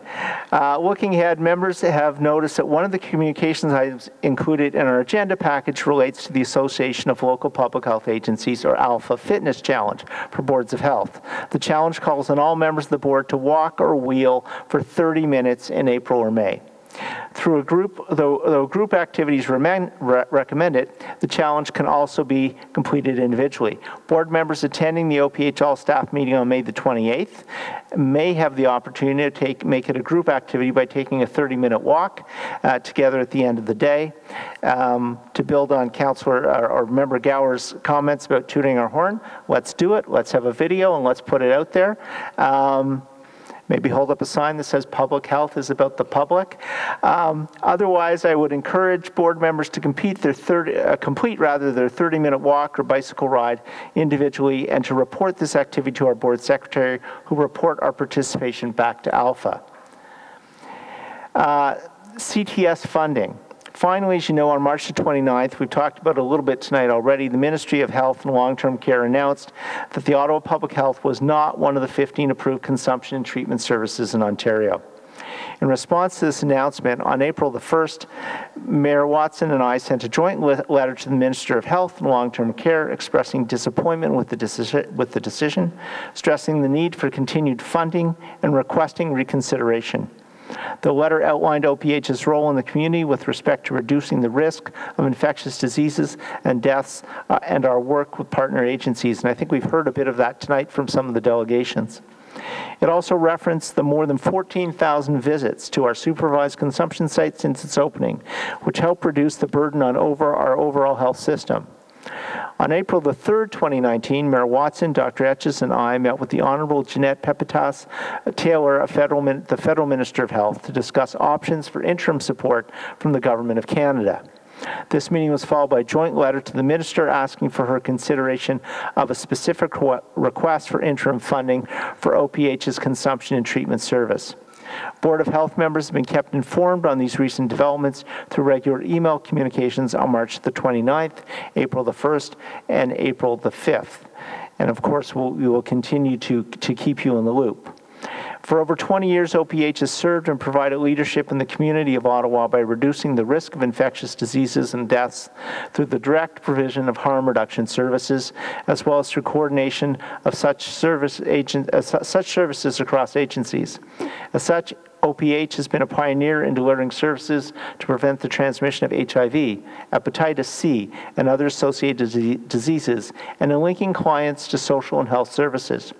The consumption and treatment services at 179 Clarence Street have been operating daily since September the 26th, 2017, and despite the defunding announcement, still continue to operate today. We're committed to finding a solution to keeping those doors open, keeping those services flowing. So we're still there 7 days a week, 12 hours a day, and we will continue to do that.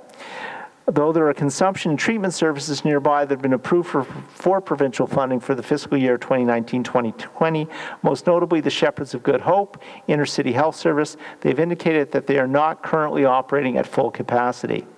From an ethical perspective, that they are operating. They are operating, as is our Clarence service as well. From an ethical perspective, OPH cannot cease delivery of these services to its current clients without at least providing for some transitionary period. Since April 1st, 2019, OPH has been continuing to provide these important life-saving services through internal reallocations at a cost of about $3,000 a day. OPH also continues to be a leader in harm reduction. As public health professionals and as advocates for compassion in the communities, OPH continues to work alongside community partners to ensure as many services as possible continue to be available to those who need them when and where they need them. If colleagues are in agreement, I would ask that you authorize me as the chair of the board to take any further actions that may be necessary and appropriate to secure ongoing funding for Ottawa Public Health's consumption and treatment services in collaboration with the Medical Officer of Health and/or other partners and stakeholders. Should ongoing funding not be secured, I will seek to secure bridge funding to allow OPH to transition its clients to other consumption and treatment service clinics over a reasonable period of time. Finding out on a Friday that your service closes on a Sunday is not a reasonable period of time. I will also commit to continuing to keep board members informed of any new developments on this matter. That concludes my verbal report, and I would welcome a motion on the last point. And I also have to take any questions or comments you might have. So turn over to the Vice Chair. Whereas on March 29, 2019, the Ministry of Health and Long-Term Care informed Ottawa Public Health, OPH, that they would not be providing ongoing operating funds for the OPH's consumption and treatment services currently located at 179 Clarence Street. And whereas members of the Board of Health are unanimous in their disappointment with this decision and their belief that the services provided by OPH through its consumption and treatment services are crucial to the more than 500 clients who have used these services since the site began operating on September 26, 2017.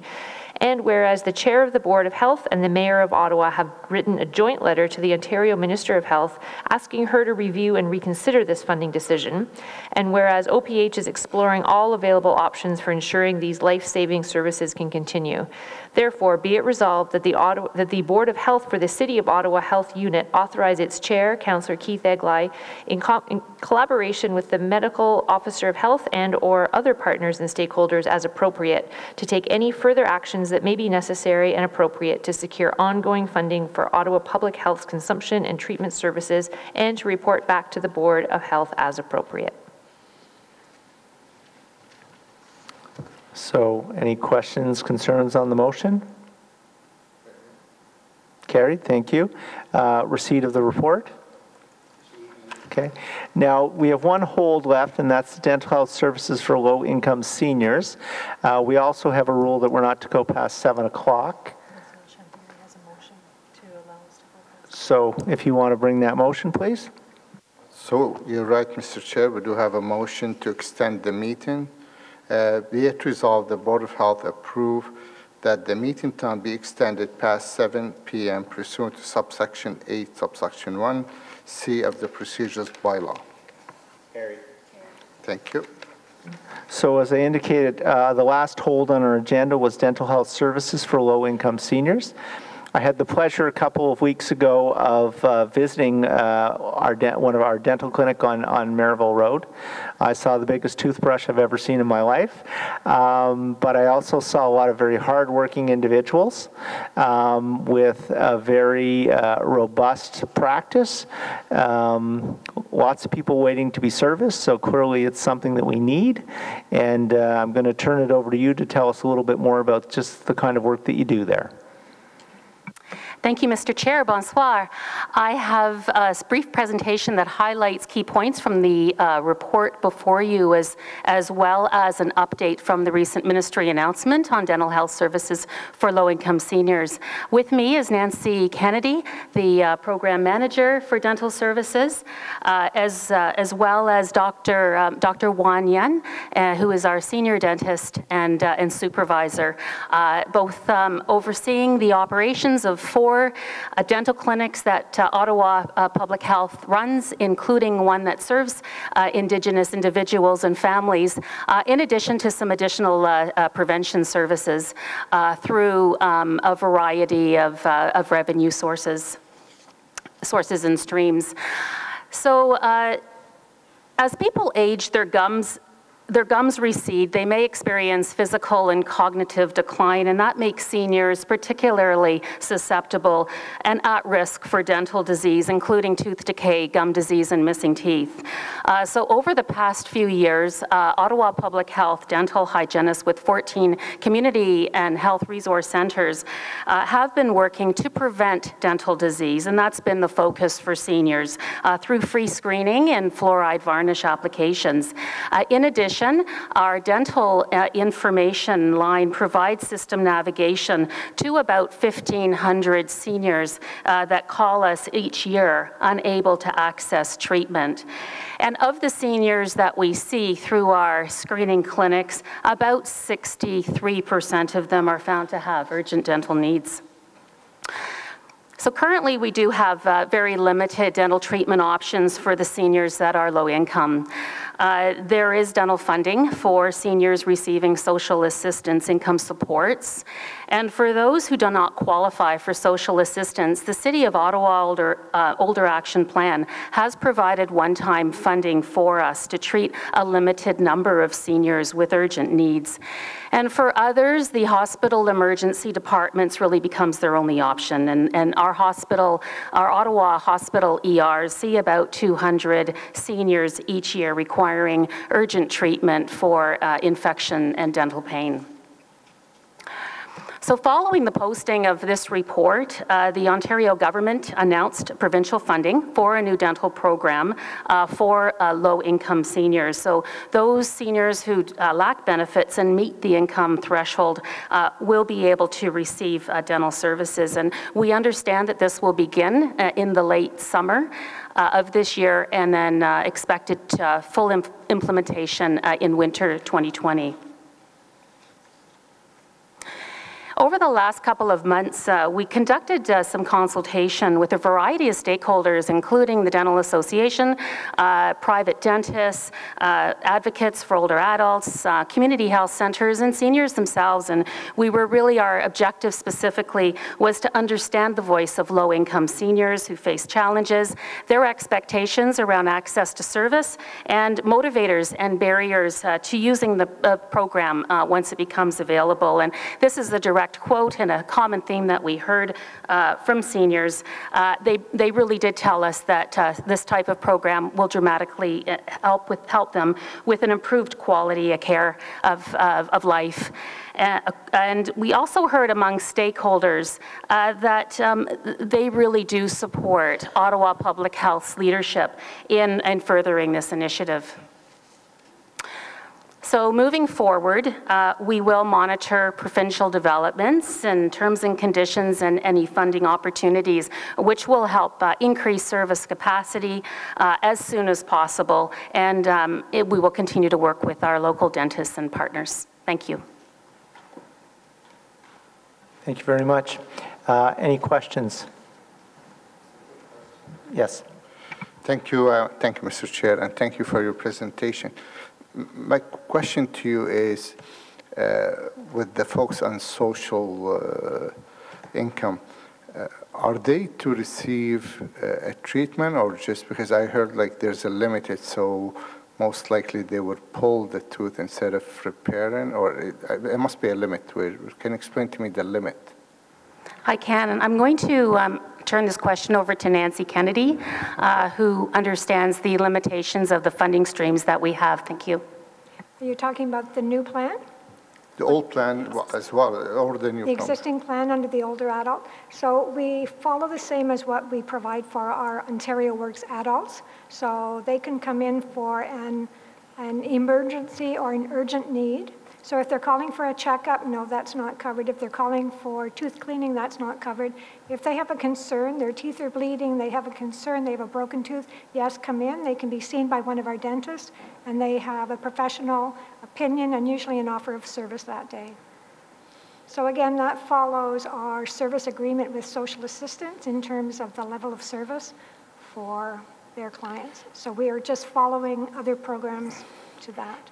I get that. You follow what the social assistant require, but my question to you is there's a limited what it could be offered other than just pulling that tooth? That's my question, because we hear some residents say, I don't want to go because what they're going to do, pull it out from me. I'm just asking you, is there other option for them? Okay, so perhaps Dr. Nguyen can explain a little bit about what he sees of clients coming into our clinics and what service we can provide, what the options are. Right, so for the adults on social assistance, we, as Nancy mentioned, we deal with emergencies only. Now, emergencies can be treated in many ways. It can be a fill-in in some cases, and in some cases when the decay is too extensive, then the extraction would be the offer. Oh, okay. And the new policy will be almost the same? It'll serve the same level of the clientele? So that's going to be the question. What is the new plan? Are dentures included? Are preventive services included? To what extent? That'll be the details that will be released over the next few weeks. So the details not provided at this time, is that it? Okay, thank you. Thank you, Mr. Chair. Thank you. Are there any Councillor or Member Cloutier? Merci, Monsieur le Président. Thank you very much for the presentation. So as I read the report, and just following up on Councillor El-Shantiri's question, prior persons who were on Ontario Works or ODSP were eligible, but only for emergency services. Is that correct? Yes. And now, individual seniors with an annual income of 19 or 32 will be able to receive dental services, but that's not been defined. So it could be preventative. It might be. It could be as well, perhaps through our business case that we put through for base funding, we could put in some outreach, including preventive, that would be approved. My understanding is it may be following the Healthy Smiles Ontario process that was set up 10 years ago. The business cases were sent in. So again, we're not sure of any of those details yet. Okay. Okay, thank you very much. Member Cloutier, maybe I'll just clarify one piece there, that people who receive Ontario Disability Support are able to have basic level checkups and cleaning and dentures. So it's a little bit different than Ontario Works or the emergency service. And Nancy's right, our desire is to provide preventive service. So that's in line with, our philosophy of prevention is better than treatment. So Nancy has done a great job previously when a new program came along to argue for us to have staff and resources that go to capacity to do prevention apart from any fee for service that would be tied to the treatment program. So we'll see what we can do. All right, seeing no further questions, I believe we did address the alpha attendance. We modified that motion. Oh yes, sorry. Yeah, so to receive the report. Next is number 9. I believe we dealt with the issue by leaving it open. But again, Deanne, you will need to know that by when? Before the end of the week. Okay, so if you are interested, please let her know by the end of the week. Councillor or Member El-Shantiri, can you bring the motion to adopt reports? Motion to adopt the reports. Be it resolved that the Chair of the Board of Health verbal report, the Medical Officer of Health verbal report, and the report's title, Ottawa Public Health 2018 Annual Report, Dental Health Services for Low-Income Seniors, Ontario Public Health Standards, Accountability and Reporting Requirement, Ottawa Public Health Emergency Preparedness and Responses, 2018 Operating and Capital Budget Year-End Result, Board of Health for the City of Ottawa Health Unit Status Report, Delegation of Authority, Contracts Award for the period of July 1st to December 31st, 2018, and attendance at the Association of the Local Public Health Agency Alpha 2019 Annual General Meeting and Conference be received and adopted. Carried. Okay. Okay. Are there any motions requiring suspension of the rules of procedure? Okay, seeing none. Are there any notice of motion for consideration at a subsequent meeting? Member Al-Shantiri, can you move the motion to adopt the confirmation bylaw? Mr. Chair, if I may, before we adopt this, I'd like to say farewell to our good friend, Doug Kirkpatrick. I said to him, I have to be nice to him because one of us might be on the front of his board so one day. So I encourage you all to be nice. So, and we want to wish Doug all the best in his new adventure. And I think he will serve the community one way or another. Thank you very much, Doug.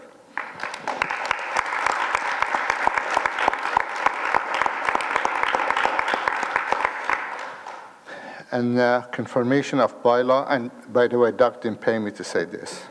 Be it resolved that the confirmation bylaw number 2019-6 of bylaw of the Board of Health for the City of Ottawa Health Unit to confirm the proceeding of the Ottawa Board of Health of its meeting of April 15, 2019 be read and passed. Carried. Are there any inquiries? No, sir. Adjournment? So move. So we're adjourned until Monday, June the 17th, but as Dr. Etch has pointed out, there's a very real possibility that we'll have a special meeting in May to talk about either the new way forward, if you will, for health agencies and or developments in relationship to funding for the supervised consumption sites. So we'll be in touch if necessary, but it's a very real possibility. Thank you.